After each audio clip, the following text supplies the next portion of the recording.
Algunas lecturas han de cumplirse en una precisa etapa de la vida, dice Ida Vitale en alusión a las historias infantiles.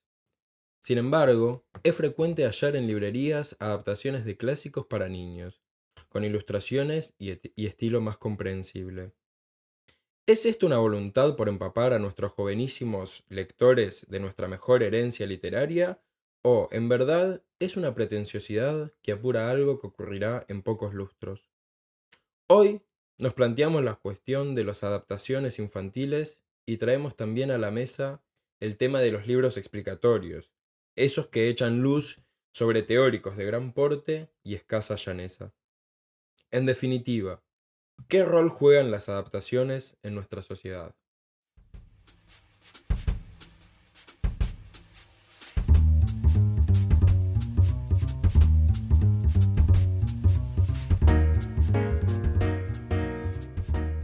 Bienvenidos a un nuevo episodio de Nefelium. Hoy, como ya quedó claro en la introducción, nos convoca el tema de las adaptaciones. ¿Qué pasa cuando se adaptan los libros? Cuando se adaptan los clásicos literarios para nuestros niños y cuando libros teóricos densos son adaptados para un público no iniciado, digamos. Vamos a empezar con una dinámica en la que yo les voy a hacer una pregunta y ustedes van a responder someramente para ir entrando en esta cuestión, ¿sí? Un La ping-pong. un ping-poncito, digamos, un ping. ¿Está? Episodio número 8 y el plagio, sí, esto es Sí, Se ha convertido en magnífico. una muestra de identidad lo que pasa. exacto. Es más, lo mío no es un ping-pong, es un tenis de mesa. No, bueno. Formidable. Vamos con la primera pregunta. ¿Han leído adaptaciones infantiles? Díganme, cuéntenme. En su infancia, ¿alguna vez leyeron El Quijote para niños? No. Nunca. No. De todas formas, igual ahí habrá que hacer una salvedad. Porque los cuentos para niños de los hermanos Grimm, que todos conocemos por las versiones de Disney, varios los debemos de haber leído en su versión más corta, family friendly, en libros. Bien. Entonces ahí ya podemos encontrar como cierto destello de adaptaciones. Por otro lado, ¿creen que han leído algún libro demasiado pronto? Que han... Por la edad, Claro, por la madurez mental. es lo mismo, sí, por eso. No, no es lo mismo mío. Bueno, pero eso, muy pronto, o sea, porque era una edad muy temprana de tu vida o porque considerás que no tenías todavía o no tenés la madurez mental para leerlo. Bueno, yo siempre pongo de ejemplo que el libro que empecé a leer con 10 años y lo desprestigié, despotriqué contra él fue El nombre del viento. Y después cuando leí con 14 y 15 años me pareció sublime. O sea que ese es el ejemplo que siempre me viene más a la cabeza. Bien. A ver, yo creo que sí. Que creo que naturalmente cualquier persona ha leído un libro que no era para el momento de su vida que estaba atravesando, aunque es muy subjetivo, ¿no? Ahora, me parece que no es nada malo. Es hasta incluso necesario. O natural, vamos a decirlo. No sé, ejemplos. Leí Cien años de soledad cuando era adolescente. Ponele ciclo básico, 14, 15 años. Evidentemente no le pude encontrar todo el sentido. Lo consumí más como una historia de fantasía medio curiosa que como quizás con todo el trasfondo que tiene la novela, que todavía no la he releído en su totalidad. Ahora, yo no diría que esa lectura fue, no sé, mala o, o eso, no se tendría que haber dado. Al contrario, me parece que la visión que tiene justamente esa persona es una visión muy rica del texto. Bien. Interesante. Seguramente volvamos a ese punto. Bueno, continuando con el reality.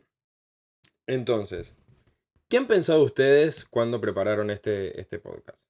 ¿Cuál es la función social de una adaptación literaria? O más bien, ¿qué puede haber detrás de un autor de una adaptación literaria para niños? O sea, ¿por qué alguien querría escribir eso? ¿Qué motivos piensan ustedes que hay detrás de eso? A ver, yo primero en realidad, yo había pensado iniciar primero con una distinción, que igual vos cuando hiciste la presentación me parece que quedó claro. Que claro, una cosa es cuando nosotros adaptamos algo a un cierto público, porque lo estamos pensando en niños, pero también podríamos pensar en adolescentes o incluso en adultos que están, no sé, por ejemplo, un estudiante de una carrera universitaria, ¿no? Que está recién empezando. De lo que es una literatura ya pensada para, por ejemplo, una literatura infantil, que no es lo mismo que una literatura adaptada, porque la literatura infantil eh, conserva, no sé, un mensaje profundo, que no se queda en la superficie. Es incluso ya una categoría por sí. Se piensa en tanto se quiere hacer literatura infantil. Ha sido una de las grandes revelaciones que he tenido estudiando literatura. Que la tenía un poquito desprestigiada y después de ir a algunos congresos de literatura infantil, claro, justamente te das de lleno con que, claro, es una literatura que se piensa desde el lado de, bueno, de que sí, que le llega al niño, pero no por eso le quita toda la profundidad que tiene, que tiene la literatura. Y incluso es una literatura muy rica, porque llega a fundir muchas veces lo que es imagen con texto. Y en ese sentido podríamos pensar incluso que las adaptaciones de clásicos hasta llegarían a superponerse un poco con esa literatura infantil. No sé si me Bueno, acompañas en ahí es eso. lo que yo digo que me parece que no. No. Porque una cosa es literatura infantil, vos creás una historia de cero pensada en el niño, y otra cosa es tomar una historia que ya está escrita y adaptarla justamente para que el niño la pueda entender. Que esa adaptación necesariamente conlleva una interpretación. Exacto. Y ahí no hay un cierto superponerse porque el niño tiene que leer, digamos, está leyendo un libro en el momento que se sienta a leer. Entonces, si uno genera adaptaciones, un poco desplazan la literatura propiamente infantil. ¿No sucede Sí, eso? sí, en eso que Bien, desplaza te lo llevo. ahí va. No en que se convierten en la misma cosa, quizás se malinterpretó mi reflexión, sino en la idea de que, bueno, una viene a quitarle espacio a la otra en el panorama lector de cada niño. Sí. Creo igual que hay un pequeño matiz a esa cosa que es cuando vos tomás, digamos, quizás la esencia o el personaje de la obra madre y digamos lo reversionás, cuando haces ahí una reversión. Entonces, pongamos el ejemplo, vos tomás el personaje de Quijote y Sancho y les creás otra historia. O los haces vivir otras aventuras que no necesariamente son las que pasan en el libro. Ese caso, yo creo que vendría a ser un punto medio, dependiendo de cómo se trate, porque no es una adaptación, porque vos estás creando algo nuevo. Estás tomando algo antes existente, pero nuevamente pensás un producto en pos de ese niño. Pero en la adaptación ocurre eso. No, porque se supone que la adaptación justamente es, digamos, como una traducción. Vos le traducís eso complicado al lenguaje, digamos, del niño. Claro, uno en la traducción presupone que se preservan determinadas características del texto base que lo hacen ser el mismo, pero adaptado justamente a un público infantil que ahora sí puede entender y puede acceder a toda esa riqueza de los clásicos, aun cuando no tiene un cerebro lo suficientemente desarrollado para entender la complejidad de El Quijote. De todos modos, me Bu- surge a mí la cuestión de, ¿serán los mismos personajes cuando se crean nuevas historias de ellos? Bueno, es una interpretación justamente del personaje. Bien, Pero es una intertextualidad. Vos tomás ese texto y lo reversionás. No es lo mismo, evidentemente, es algo nuevo. bien. Ibas a decir algo, Orso. Sí, de la respuesta anterior que no me dejaron hablar, pero bueno. Siempre Este, con quejas, vos, siempre con quejas. pero sí es verdad. Cuestión. Primero, en cuanto a las adaptaciones, ¿para qué se hacen? Yo pensándolo un poco más desde el lado cinematográfico del asunto, muchas veces, sobre todo teniendo en cuenta lo que decías de la literatura infantil, hay temas, por ejemplo, como la muerte, de que no se entienden conceptualmente, pero saben qué pasa. ¿A qué me refiero? A que uno, por ejemplo, puede ver, como sucedía en las escuelas muchas veces, de que se veían películas de la Segunda Guerra Mundial y no se tenía el niño no tenía un concepto claro de qué era la muerte, pero sí sabía que algo ocurría. Que eso Spinoza lo llama como la afectación, dejarse atravesar por ese afecto que no es solo la emoción, sino que es la emoción inmersa en una experiencia. Entonces, la adaptación lo que ocurre es hacerles una traducción de lo que se les inscribe en el cuerpo. Generalmente, la sensación de cierta manera suele ser experimental, porque la literatura infantil, bastante de ella, por ejemplo, es ilustrativa. Y en cuanto a los personajes, generalmente, en realidad, sí son los mismos en tanto mantengan las mismas características que los componen. Evidentemente pueden tener algún tipo de restricción en el sentido de restarle peso como a los conflictos mentales, o me refiero como dilemas morales que se pueden plantear en la obra seria, pero al fin y al cabo hay ciertos componentes que los hacen tener, por ejemplo, el mismo carácter, y por ende siguen siendo los mismos. Bueno, en relación con esto último que vos decís, quiero traer a colación un trabajo de Débora Fernández Andino, se llama una tesis de grado, si no me equivoco, que ella hace, trabajo final de grado dice, que justamente habla sobre las adaptaciones literarias y analiza 3 casos de adaptaciones del Lazarillo de Tormes, infantiles, ¿no?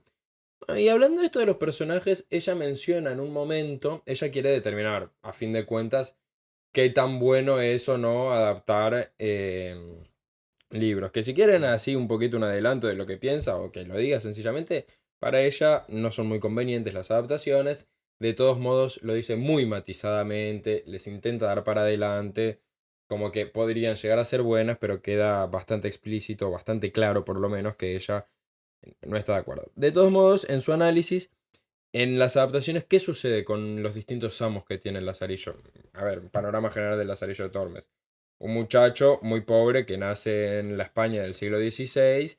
La familia en un momento ya no puede sostener tenerlo. Se lo dan a un ciego que sirva como, que es su amo, él lo nombra así, que sirva como un instructor que lo ayude a aprender las distintas cuestiones de la vida y a desenvolverse.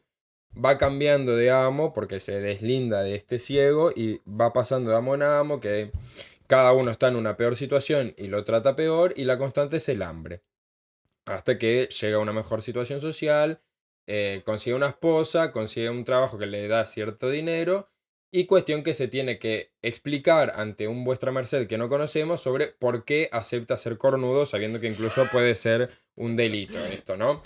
Básicamente, en Como definitiva, que ser cornudo Hay es un que delito. arrimarse a los claro, porque buenos. estás justamente estás validando el adulterio. No puedes permitir eso. O sea, era un cornudo consciente. Era un cornudo El consciente. Lazarillo le explica que para estar, digamos, en gracia de su último amo, permite, esto no lo dice, no lo Literal. dice, claro, lo dice Exacto. como entre líneas, pero se entiende. Entonces, lo que se entiende es que Lázaro le permite, creo que es un cura, Sí, creo que sí. Es un un cura, clérigo. un clérigo, Mm. que tenga relaciones con su mujer a cambio, bueno, de que lo mantengan. Ah, es verdad, pero no me acordaba. O sea, De alcanzar un estatus, digamos, en el que no pasa hambre, porque no es un estatus privilegiado, es un estatus bastante pobre, pero no pasa hambre. Bueno, muestra lo que ha sido toda su vida, es decir, ser cornudo, la verdad que me importa muy poco, pudiéndome llevar un pan a la boca todos los días. Bueno. En definitiva, estos distintos amos tienen ciertos rasgos que lo hacen más o menos nefastos y que nos dan a pensar determinadas cosas de ellos. En una de las adaptaciones nos dice Débora, lo que sucede con estos personajes es que se resalta su lado más grotesco y más cómico, haciendo un énfasis en eso, en que hagan reír al público, que es más niño, y al cual están destinadas, como dice ella, emociones quizás más llanas, en las que predomina lo más cómico, o las reflexiones morales, en las que cuando suceden cosas negativas son simplemente para dejar al final un mensaje más de esperanza y decir, bueno, no actúes mal.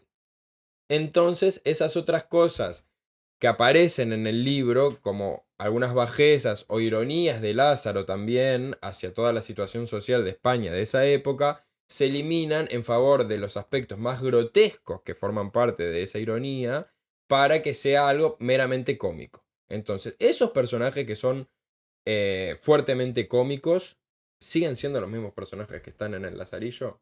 Es una de las cosas que nos podemos plantear, que se pierden de la adaptación, digamos, del original a la adaptación. Yo para mí lo que te dije, o sea, no son los mismos personajes y estás creando una nueva obra de arte, que además plantea una lectura particular de la original. Entonces, tiene esa problemática. ¿Y merece la pena esa adaptación para ustedes?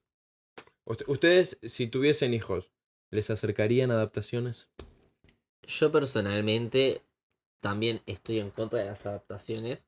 O sea, infantiles? infantiles a día de hoy. O sea, a día de hoy. Hace un rato expliqué el motivo que a mí se me hacía como más coherente dentro de lo que he visto.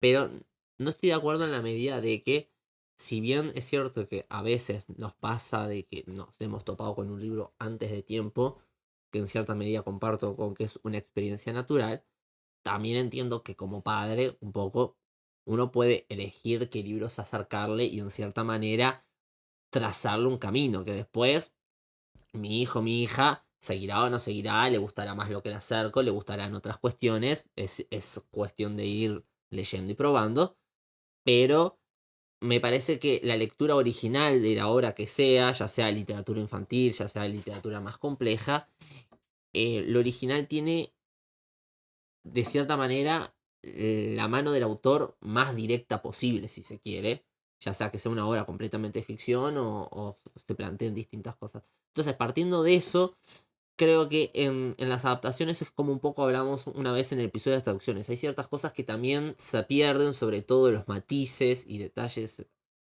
de la historia, de un contexto, del personaje en sí, que justamente se le resta complejidad. Y creo que también un poco, en cierta medida, es subestimar al lector. O sea, me parece que en primera instancia, más allá de que sea un niño, o sea, en primera instancia uno tiene que darle la obra original y si ve que tiene un acercamiento amistoso, pero que no le llega, no le es comprensible todavía por la edad en la que está o la maduración o lo que sea, quizás, bueno, puede ser ahí justo en ese caso eh, una decisión asertiva a sacar una adaptación, pero creo que en realidad se va a ir topando con otros libros y por experiencia propia, o sea, esto es opinión personal, me parece que uno, hay libros que deja, pero a los que termina volviendo. O sea, porque no es una lectura que te aburrió o te cansó y no quisiste, sino que es una lectura que para el momento no entendiste y siempre de cierta forma queda ese bichito que algo en algún momento o te hace volver o te encontrás con un libro que lo referencia o un concepto, lo que sea, que de cierta forma te lo vuelves a encontrar. Mira, lo que yo iba a decir va en la línea de eso. Porque cuando Joaco vino y nos dijo el tema de este episodio, a mí enseguida me acordé de algo que había leído de mi buen amigo Carlos Ferreira. Que a Bruno no le gusta mucho. Él agarra y va a dividir entonces entre lo que es una materia de conocimiento que vos, digamos, conocés en su totalidad, vos agarrás y lees y la entendés en su totalidad y asimilás el conocimiento de una, y una materia que él denomina como penetrable, que vos vas accediendo a ellas a través de capas. De manera que muy difícilmente se agota esa materia. Porque vos la podés leer a una edad, sacás unas cosas, las lees a otra, sacás otras cosas y así sucesivamente. O con cada lectura vas justamente penetrando más en ella. Entonces, con respecto a esto, él divide como los libros o los materiales como de enseñanza, porque se está refiriendo más que nada a la educación, en libros que justamente se acaban la interpretación en eso, que él los denomina como libros o textos de materia peptonizada, que son como, ¿qué decir? Como suplementos nutritivos, ¿no? No es el Ok, alimento, sino es un alimento predigerido. De manera que vos lo tomás y enseguida lo entendés. lo entendés, sacás sus nutrientes. Y los libros en serio, digamos, o sea, las obras normales, vamos a decirle. Entonces, él lo que dice es, bueno, los primeros son necesarios, es útil tomar de ellos, pero no pueden ser en un régimen exclusivo. No nos podemos solamente sostener en ellos. Es necesario tomar de los otros. ¿Por qué? Porque justamente los libros en serio, digamos, ofrecen esto de las capas. No se agota con una sola lectura, sino que permanentemente puede dar cosas nuevas. Entonces era como un argumento a favor justamente de esto. Que nos retrotrae al principio. Vos, por más que vos leas 100 años de soledad y no logres entenderlo su totalidad, toda su dimensión humana o ideológica, podés entenderlo a tu manera, siendo un chiquilín, un adolescente o un tipo de 20 años. Y después cuando lo agarres más adelante, quizás vas a lograr encontrar ese otro significado. Y cuando lo tengas, cuando tengas 80 años, otro significado diferente. La obra no se agota.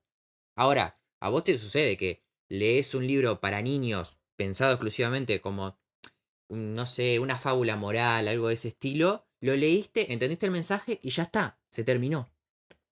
También es cierto en eso que decís de hacer como un matiz de que esto último, de que la obra no se agota. Y eso es verdad en cuanto a que la búsqueda de sentido, las capas de sentido se va dando conforme uno va creciendo. Por ejemplo, un niño al principio no es capaz de mentir. La mentira es una cosa creada que uno se va dando cuenta en la incoherencia que ve en el otro de lo que dice y lo que hace. A lo que voy es que tiene un sentido literal de las cosas, entonces va a agarrar generalmente un sentido literal de las fábulas o se queda justamente en el mensaje y listo. Como que lo Sí. acata como una cosa más moral, si se quiere, porque las fábulas al fin y al cabo tienen como un mensaje ético. Bueno, Pero después, las propias fábulas, uno les puede dar más capas de sentido y debatir ciertas cuestiones que están de fondo. bueno, es que justamente yo, esto que decía al inicio de la literatura infantil creada específicamente para niños y pensada ya desde inicio, no cae, ojo, dentro de los textos peptonizados, cae dentro de los otros.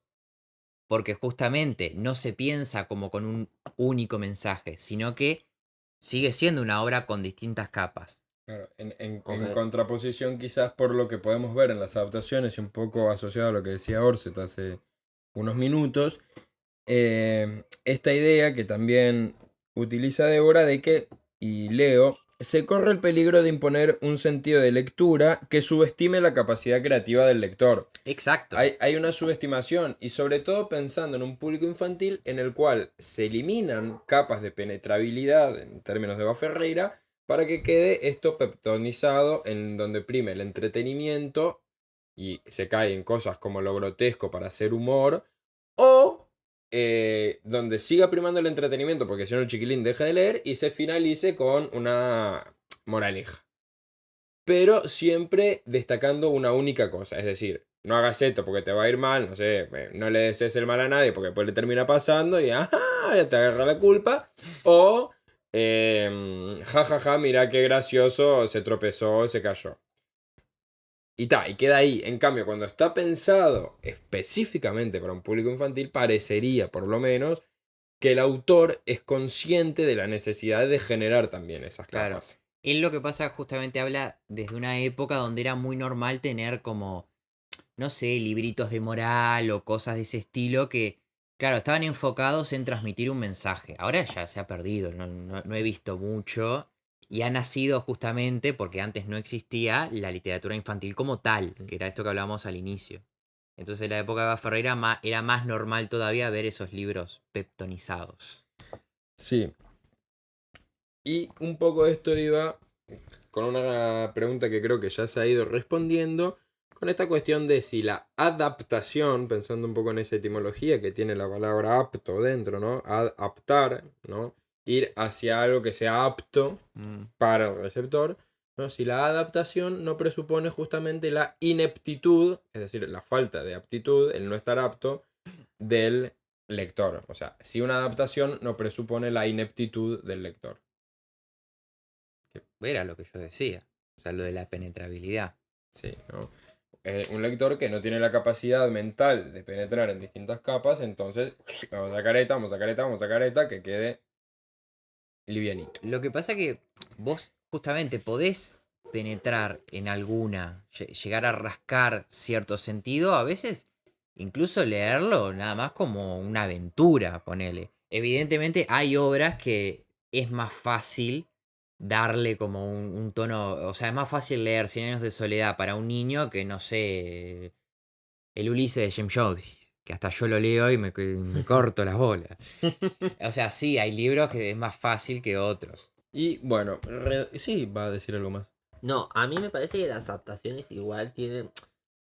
No sé si es justificación, pero entiendo que al hacerlo, en cierta manera, es como una dimensión estética, ¿no? O sea, no me quiero poner con ortodoxo con los términos, pero me refiero, es como vas a un museo, mirás un cuadro, un niño mira un cuadro, suponete, no sé, La noche estrellada, para hacer un ejemplo evidente, o el Guernica mejor, y en realidad no entiende todas las capas de sentido que tiene el contexto histórico de cuando está pintado, un montón de cosas, simplemente ve el cuadro y opina del cuadro. Yo siento que un poco pasa con la adaptación eso, que se les quita, es como una Esterilización. eso mismo. Es que me pareció la palabra más acertada, pero no me estaba saliendo a pronunciarla, del asunto. Es como pulcrar o higienizar cosas, que me parece que el arte justamente lo que menos tiene que ser es como eso de una dimensión higiénica o limpia. Tiene todas esas asperezas, que es donde está lo enriquecedor del asunto. No, y volviendo a tu pregunta, sí, que presupone una cierta ineptitud de la otra parte. Ah, no lo va a lograr entender. Exacto. Y entonces, y cerrando un poco con las adaptaciones infantiles, que era este primer tema que nos convocaba y en el que creo que, y no sé si por primera vez en el podcast hemos llegado a una unanimidad, sí, hemos puesto nuestras almas en consenso. Hubieron otras veces que pusimos el arma de consenso. ¿Los tres? No quizás en el centro del meollo del asunto, ya sé que fue redundante ahora que me estoy dando cuenta, pero en algunas cosas sí. Bueno, puede ser. Pero entonces, en relación con esto de que le quitan las asperezas y se esterilizan las obras, también Débora nos dice, ¿no? Que lo que suele suceder con estas adaptaciones es que despojan, estoy leyendo, a la obra de las características que la han encumbrado como uno de los referentes de la literatura universal. Y queda esa cosa insulsa, básica, y que a nadie ya mayor puede llegar a traer. Por eso, como último aporte, considero que es muy bueno, sobre todo que la gente grande tome los libros y si vos querés realmente, por ejemplo, que tu hijo lea el Lazarillo y tiene 10 años, le lees vos el Lazarillo, o sea, estás vos junto a él leyéndole el Lazarillo de última. No es una experiencia privada de él, es una experiencia en conjunto y vos le lees haciéndole los comentarios que le quieras hacer. Y si no, la otra es lo metes adentro de la biblioteca, enfrente a la estantería, digamos. Bueno, dale, gurí, aburrite, agarra los libros y uno va encontrando esos libros que no entiende. Yo me acuerdo de haber leído el prólogo de construir al enemigo de Humberto Eco cuando era niño en la casa de mis abuelos. No entendí un corno. Pero me quedó resonando esa idea que el taxista iraní, cuando hablaba con Humberto Eco en Nueva York, le decía, pero ¿y ustedes no tienen ningún enemigo nacional? O sea, ningún enemigo de su propio pueblo, los italianos, los enemigos de los italianos. Y como esa idea, bueno, por ejemplo, desde niño me quedó rondando en la cabeza la idea de que había países que tenían enemigos. Al principio en una forma rudimentaria, me imaginaba Argentina, yo nada más lejano a la realidad, pero digamos, uno va construyendo sus cosas y después vuelve a los libros más enriquecidos. Pero ahora vayámonos y este no va a ser la introducción a un nuevo capítulo dentro de este episodio, o sea, no va a ser una nueva parte de este episodio, sino que va a ser una ventana abierta para cerrar el episodio, ¿sí? Es decir, vamos a dejar planteado algo. Un final abierto. Exacto. A lo que quizás después podamos volver. O no. Bueno, a lo que suponemos que vamos a volver.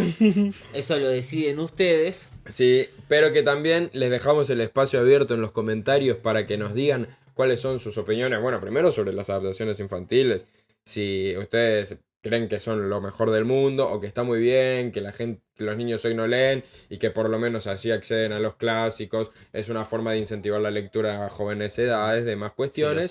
Si los han influido positivamente. También, ¿cómo? Las adaptaciones. Sí. O si creen que somos unos cracks, la verdad que siempre que hablamos decimos cosas que están muy bien, cosa que va a ser difícil que digan porque siempre nos llevamos la contra, entonces con algunos van a tener que estar en desacuerdo, justo en este caso no.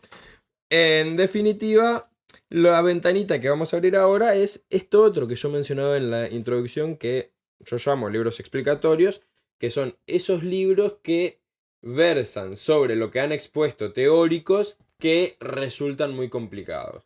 ¿Qué rol le otorgan a ustedes en la sociedad a esos libros? Por ejemplo, Juan Pérez escribe el libro Chomsky explicado, o la teoría generativa del lenguaje explicada de manera sencilla. Chomsky O para dummies. ahí va. Cuestiones así. ¿Qué rol le dan a ustedes a esos libros? A ese libro que te dicen, bueno, en esta materia vamos a trabajar la teoría de Lacan y les mandan 5 libros a leer y ninguno lo escribió Lacan. ¿Qué pasa ahí con esos libros? ¿Qué rol le atribuyen a ustedes? Quiero saber eso. Voy a separar en dos casos. El primer caso es la gente que enunció muchas cuestiones, pero no escribió absolutamente nada. Puede ser Sócrates, puede ser Saussure, que ustedes me dijeron, porque yo no estoy informado. Hay un montón así. El propio Lacan, en realidad, lo que es los seminarios, eso no los escribió él, los escribió Miller, que era el yerno. O sea, él tiene, después salen los escritos, pero fue lo que escribió casi al final de su vida, porque un poco más si era a prepo y obligación de escribir flaco o algo, tipo, pero no escribe. A lo que voy es que hay muchos que no escriben en sí, y a veces se pierde la teoría o se pierde lo que enuncian o emulan. Entonces yo siento que en esos casos que alguien lo haya hecho me parece un bien necesario, por más que no sea lo mejor. No hay una alternativa posible si el propio que enuncia las cosas no está dispuesto a hacer. Eso por un lado. Ahora bien, en cuanto a la gente que sí se sienta, a los autores que se toman el trabajo de escribir su obra, su pensamiento, lo que sea, porque entiendo que tienen como más un apartado, estamos hablando crítico o de construcción de pensamiento, me parece un poco que es de parte del lector cualquiera, puede ser una ventana a un acercamiento más accesible de la temática que sea, pero, y en cierta medida es como un atajo. Yo te diría, flaco, sentate, entendé las características del contexto sociohistórico. Por ejemplo, yo que soy estudiante de psicología, tengo que leer a Freud. Hay 20 señores después que hablaron de Freud y de malestar en la cultura y bla, bla, bla, porque justamente te explican lo que pasaba, que la guerra, que las masas, por eso habla así, asá. Pero el tipo ya lo decía, lo que pasa es que quizás utiliza un lenguaje que no es complejo, sino que está bien hecho, adaptado a la época, y nosotros estamos en otra narrativa, utilizamos otro vocabulario, hablamos otro idioma, y esas cosas quizás problematizan un tanto la lectura, pero no la hace ni insostenible, ni genera una imposibilidad real. O sea, no vas a tener el acercamiento completo, pero eso en cualquier comunicación nunca te llega el mensaje fidedigno 100%. Entonces, yo diría, está bien, respeto y acepto a quien quiera hacerlo. No me parece lo más propicio. Entiendo la ventaja o la virtud que puede tener. De todas formas, yo pienso que hay que acceder más tarde o temprano al autor original, si se quiere, y hacer el esfuerzo. O sea, porque el esfuerzo cognitivo, al fin y al cabo, está comprobado que es lo que hace que permanezca en la memoria más tiempo aquello que aprendiste o consumiste, si quieres decir. Muy bien. Entonces, acá la opinión de Orset sobre esta materia, que esgrimida de manera muy sucinta, nos queda con la idea de el libro explicatorio no es recomendable o, por lo menos, no es suficiente. No es suficiente. Al autor hay que conocerlo. En algún momento tenés que decir un gusto, señor Freud. Exacto. Yo quería excluir primero los libros que justamente, como dijo Bruno, se basan en este autor y aplican su razonamiento a otra cosa. Eso está, porque es conocimiento nuevo. Y después, los libros que, digamos, trazan un recorrido. Por ejemplo, el estilo en literatura, y entonces atraviesan distintos autores y de alguna forma te dan un resumen de lo que pensó cada autor respecto a esa materia. Porque ahí lo importante está justamente en esa hilación, en esa concatenación de cosas. Entonces, dejando para eso de lado, solamente lo que es tipo, bueno, voy a explicarte a Freud, ¿no? Que yo la verdad nunca me he topado con un libro así, nunca lo he leído. O sea, sí, de las otras cosas, de los otros tipos, he tenido cosas que son muy útiles. Te juro que hay demasiado. Con los filósofos, con Kant, por ejemplo, para explicar crítica a la razón pura, hay 20 libros. Bueno, sí. Pero yo nunca me he topado siquiera con ninguno en librerías. Entonces no tengo como tan presente físicamente de qué se trata. Yo, de todas formas, lo había pensado de esta forma. Cuando una persona escribe algo, una obra entera, se supone esa persona no escribe por gusto partes de la obra, ¿no? Cada parte de la obra es fundamental porque sigue el razonamiento. Porque estamos acostumbrados ahora con el tema del chat a, bueno, le meto el libro, me saca el resumen con los puntos principales. Como si pareciera que el resto de la obra no contara y un lector lo que tuviera que hacer es ir leyendo la obra y ir encontrando esas como partes que están como ocultas para lograr saber de qué trata, ¿no? Entonces, de alguna forma yo veo en este tipo de libros como algo análogo, ¿no? La persona lee el libro, vamos a poner la crítica a la razón pura de Kant, extrae lo principal y te lo pone a vos en forma de resumen para que vos lo entiendas. Salteándose todo el razonamiento que hizo Kant para llegar a esas cosas. Entonces, justamente, yo creo que te lo podría llegar a comprar por el hecho de, bueno, como que te ordena el pensamiento un poco. Quizás te lo podría llegar a comprar mucho por el tema de que, bueno, es como un poco la relación que uno tiene con el profesor, ¿no? Uno va a clases, el profesor le va a explicar a Kant y la virtud que tiene justamente es que el profesor ya lo leyó, te lo da más estructurado y de forma que vos podés, digamos, introducirte más fácilmente al tema, que no quita que después tenés que ir a leer a Kant, ¿no? Es una introducción.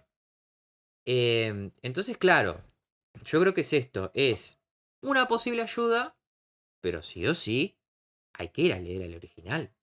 O sea, es insalteable.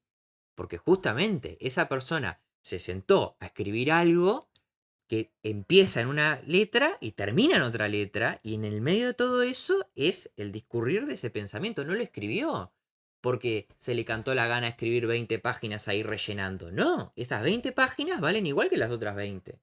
Quizás el concepto central esté acá o el concepto que más se difundió, pero para llegar a eso hay todo un trayecto que hay que leer. Si no es imposible entender el concepto en su totalidad. Sí, el resumen te puede decir sí, el imperativo categórico es esto. Pero para que vos lo entiendas en su profundidad, requiere la lectura completa. Bien. Hay de nuevo una especie de acuerdo en esta idea también de que leer no es tamizar, digamos, no es pasar por un tamiz el texto hasta que extraiga lo principal, lo más fino, lo que realmente importaba, sacando esos párrafos que estaban al reverendo cohete, sino es un acto de, bueno, penetrar en el razonamiento del autor. Es que Bien. está muy difundido eso. Y uno entonces agarra y piensa, pero entonces, ¿por qué ese filósofo en vez de escribir 300 páginas no escribió una sola con toda la del punteo? Bien. Este ha sido nuestro 8º episodio de Nefelium sobre las adaptaciones. Y ahora nos interesaría también saber qué opinan ustedes, si disienten con nosotros, si creen que justamente les estamos negando la posibilidad a los niños de acceder a los clásicos en una sociedad en la que se lee menos, si creen que estamos hablando de una postura que presupone el privilegio de tener tiempo para leer y estudiar en profundidad a los autores y que la gente tiene derecho de acceder a un libro estructurado donde alguien se haya tomado el tiempo, que también es su trabajo y él está ganando plata por eso, y se toma el tiempo de explicarte a vos algo muy complejo y vos también accedes al derecho de ese conocimiento gracias a un libro que te ha simplificado. Bueno, muchas gracias por escucharnos nuevamente. Esto ha sido Nefel.